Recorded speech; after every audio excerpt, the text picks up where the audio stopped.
Hello viewers, আসসালামু আলাইকুম। শুধুমাত্র আপনি আপনার নামটি দিয়ে এরকম করে খুব সহজে আপনার ফোনের ওয়ালপেপারটি তৈরি করতে পারবেন। তো কিভাবে করবেন, চলুন কথা না বাড়িয়ে ভিডিওটি শুরু করা যাক। প্রথমে আপনাদের সিগনেচারটা তৈরি করতে হবে। এজন্য আপনারা কি করবেন, এই লেখাটি লিখে আপনারা সার্চ করবেন। সার্চ করার পর এরকম একটা ওয়েবসাইট আসবে, ওয়েবসাইটের উপরে ক্লিক করবেন। ওয়েবসাইটের উপরে ক্লিক করার পর আপনাদের সামনে ঠিক এরকম একটা ইন্টারফেস চলে আসবে। তো এখানে আপনারা নিচে দেখতে পারবেন যে প্লাস আইকন রয়েছে, প্লাস আইকনে ক্লিক করার পর একটা টেক্সট প্রয়োজন হবে। এই টেক্সটটি আমি ভিডিও ডিসক্রিপশন বক্সে দিয়ে রাখবো। তো এখানে আমার নামটি রয়েছে, সেই নামটি আপনারা কেটে দিবেন। নামটি কেটে দেওয়ার পরে আপনি আপনার নামটি লিখে নেবেন, ঠিক আছে।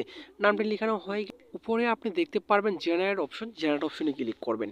জেনারেট অপশনে ক্লিক করানোর সাথে সাথে দেখতে পারবেন কয়েক সেকেন্ডের মধ্যে কিন্তু সিগনেচারটি তৈরি হয়ে গেছে। তো অলরেডি দেখতে পাচ্ছেন 4টে সিগনেচার হয়ে গেছে। এখান থেকে আপনাদের যে সিগনেচারটি ভালো লাগবে সেই সিগনেচারটি আপনি এখান থেকে সিলেক্ট করে নেবেন, ঠিক আছে। তো এখান থেকে আমি একটা সিগনেচারের উপরে ক্লিক করলাম। ক্লিক করার পর এখানে কিন্তু ডাউনলোড অপশন চলে আসবে। তো এখানে আপনারা কি করবেন, সেই ডাউনলোড অপশনে ক্লিক করে ডাউনলোড করে গ্যালারিতে নিয়ে নেবেন। এরপর প্রয়োজন হবে পিক্সেল ল্যাবটি। সেই পিক্সেল ল্যাবটি আপনি আপনার ফোন থেকে ওপেন করে নেবেন। তার আগে আপনারা কি করবেন, এখান থেকে আপনারা ব্যাকগ্রাউন্ডটি রিমুভ করে নেবেন সিগনেচারটি, ঠিক আছে। তো আমি আমার ফোন থেকে পিক্সেল ল্যাবটি ওপেন করে নিয়েছি। পিক্সেল ল্যাবটি ওপেন করার পর নিচে দেখতে পারবেন প্লাস আইকনে ক্লিক করে দেবেন। প্লাস আইকনে ক্লিক করার পর কিছু ব্যাকগ্রাউন্ড প্রয়োজন হবে। এই ব্যাকগ্রাউন্ডগুলো আমি ভিডিও ডিসক্রিপশন বক্সে দিয়ে রাখবো। তো এখান থেকে আপনারা ব্যাকগ্রাউন্ডটি সিলেক্ট করে নেবেন, বা আপনার কম্পিউটার থেকে ব্যাকগ্রাউন্ড ডাউনলোড করতে পারেন। তারপর এখান থেকে আপনারা সিলেক্ট করে নেবেন। সিলেক্ট করার পর নিচে দেখতে পাচ্ছেন অনেকগুলো টুলস, এখানে অ্যাড ফটো রয়েছে, এখানে অ্যাড ফটোতে ক্লিক করবেন। এরপর গ্যালারি শো করবে, সেখান থেকে আপনাদের নামের সিগনেচারটি এখানে অ্যাড করে নিতে হবে। তো এখান থেকে আমি সিগনেচারটি অ্যাড করে নিয়েছি। অ্যাড করে নেওয়া হয়ে গেলে একটু আপনারা এটা টেনে একটু বড় করে নেবেন।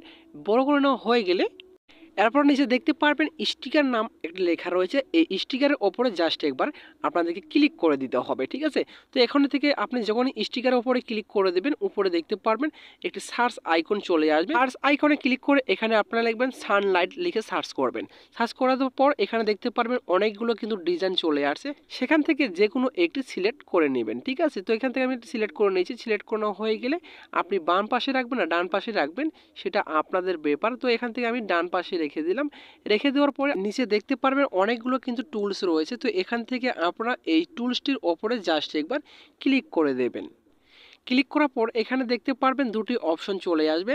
তো নিচেরটা এখান থেকে আপনার 100% করে দেবেন, আর উপরেরটা আপনার মাইনাস করে দেবেন, ঠিক আছে। তাহলে এখানে কিন্তু আপনাদের লেখা কিন্তু দুটি চলে আসবে, হোয়াইট কালার হবে এবং কি অন্যটি ব্ল্যাক কালার হবে, ঠিক আছে। তো এভাবে আবারও আপনারা স্টিকারে ক্লিক করে মনের মতো কিন্তু আপনারা সাজিয়ে নিতে পারেন সুন্দরভাবে। তো এখন যদি আপনি ডাউনলোড করতে চান, উপরে দেখতে পারবেন ডাউনলোড অপশন।